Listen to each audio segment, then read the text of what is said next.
নমস্কার বন্ধুরা, আশা করছি সকলে ভালো আছো। আমরা অনেক ভালো আছি। তো চলে এসেছি আবার নতুন একটি ব্লগ নিয়ে। আর আজকের ব্লগটা হচ্ছে শিবরাত্রির ব্লগ। এবছর অর্থাৎ 2026 সালে মহাশিবরাত্রি পালিত হবে 15ই ফেব্রুয়ারি রবিবার। তো চতুর্দশী তিথি শুরু হচ্ছে 15ই ফেব্রুয়ারি বিকেল 5:04 এবং শেষ হবে 16ই ফেব্রুয়ারি বিকেল 5:34।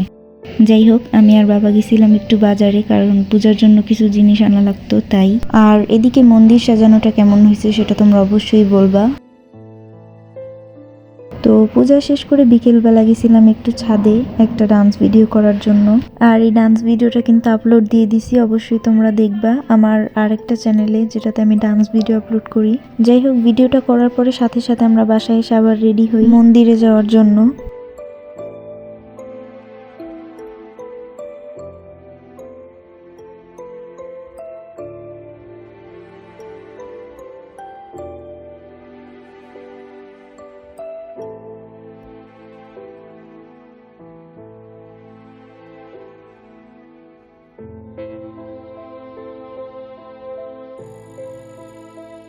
তো আমরা মন্দিরে চলে আসছি, আর সব জায়গায় আজকে দেখতেছি যে ধুতুরা ফুল আর হচ্ছে আকন্দ ফুল বিক্রি করতেছে। তো এই ফুলগুলো দেখে আমাদের একটা কথা মনে পড়তেছিল যে আমরা আগের বছর বাড়িতে ছিলাম আর মহাদেবের জন্য অনেক দূর ঘুরতে ঘুরতে আমরা পাইছিলাম এই ফুলগুলা। যাই হোক, এদিকে হচ্ছে মহাদেবের মাথায় জল ঢালার জন্য সবাই লাইন দিছে।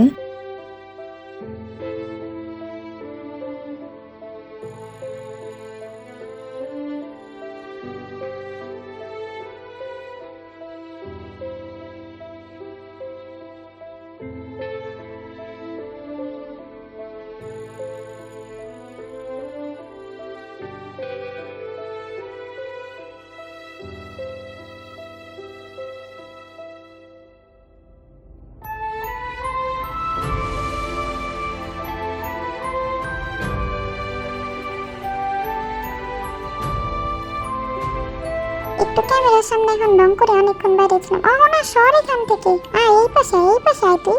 সামনে আসকেন, এই পাশে। না আমি আসবো না, আমার ভিডিও নষ্ট করা হয়ে গেছে, আমি আর আসবো না। দিদি তোর কি কোনো মহাদেব খুঁজে দেওয়া লাগবে? তাহলে আমি আসি।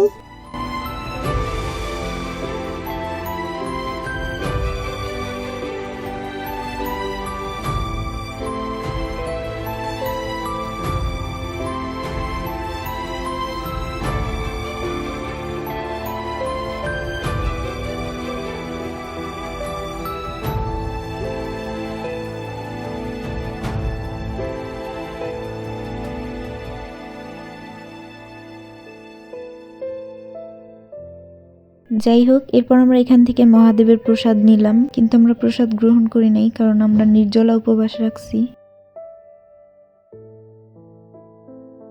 দিদি কোথায় তুমি? একটু তাকাও। প্রসেনজিৎ।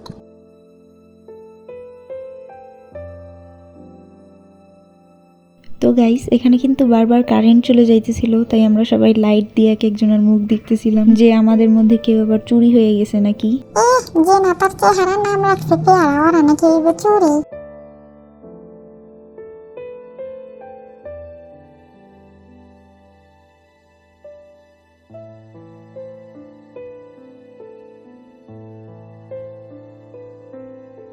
যাই হোক গাইস, এরপর কালী মন্দির থেকে আমরা সোজা লোকনাথ মন্দিরে চলে আসি।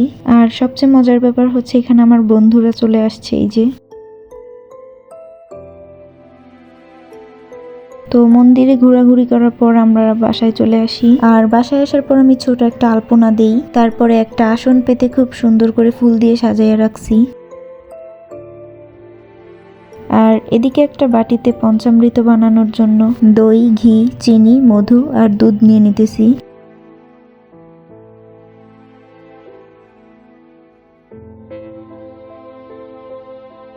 এদিকে কিন্তু দিদি একটা ঘটে করে আলাদা দুধ নিয়ে আসছিল। তো পঞ্চামৃত বানানোর জন্য এদিকে একটা ঘটের মধ্যে দুধ নিছি, আর তার মধ্যে কিছুটা পরিমাণ দই দিতেছি।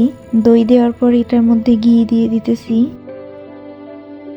এরপরে পরিমাণ মতো মধু আর চিনি দিয়ে দিতেছি। তো এগুলো দিয়ে দেওয়ার পর এই 5টা উপকরণ খুব ভালো করে মেশাতে হবে। এদিকে আসনের সামনে 2টা প্রদীপ ধরাবো, একটা ঘিয়ের প্রদীপ আর আরেকটা সরিষার তেলের প্রদীপ।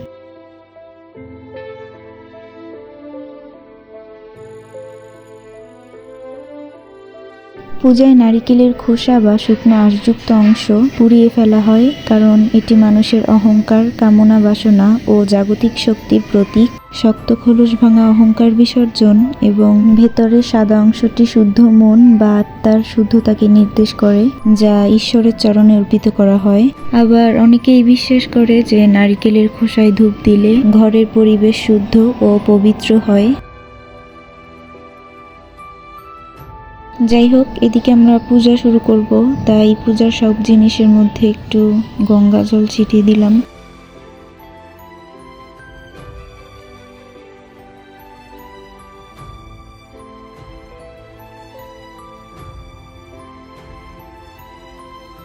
মন্ত্রপাঠের পরে ফুল বেলপাতা অর্পণ করে মহাদেবের মাথায় আমরা এক এক করে দুধ ঢালতেছি।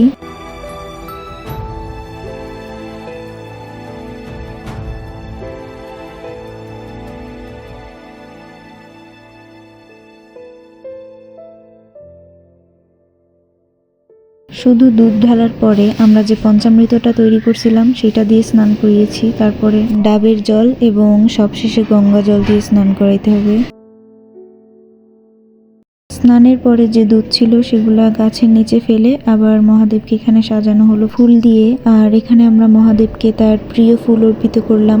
তোমরা সবাই জানো যে মহাদেবের 2টি প্রিয় ফুল হচ্ছে আকন্দ ও ধুতুরা ফুল।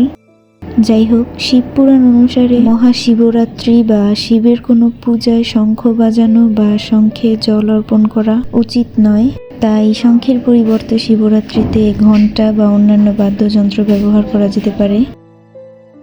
যাই হোক, পূজা শেষ করে আমরা সকলে মিলে মহাদেবের মহিমা কীর্তন করি।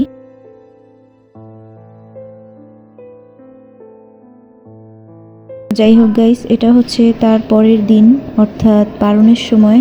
আর আজকের ব্লগটা ছিল এই পর্যন্তই। ভালো লাগলে লাইক, কমেন্ট এবং শেয়ার করে দিবে এবং চ্যানেলটিকে সাবস্ক্রাইব করে আমাদের পাশে থাকবে। বাই।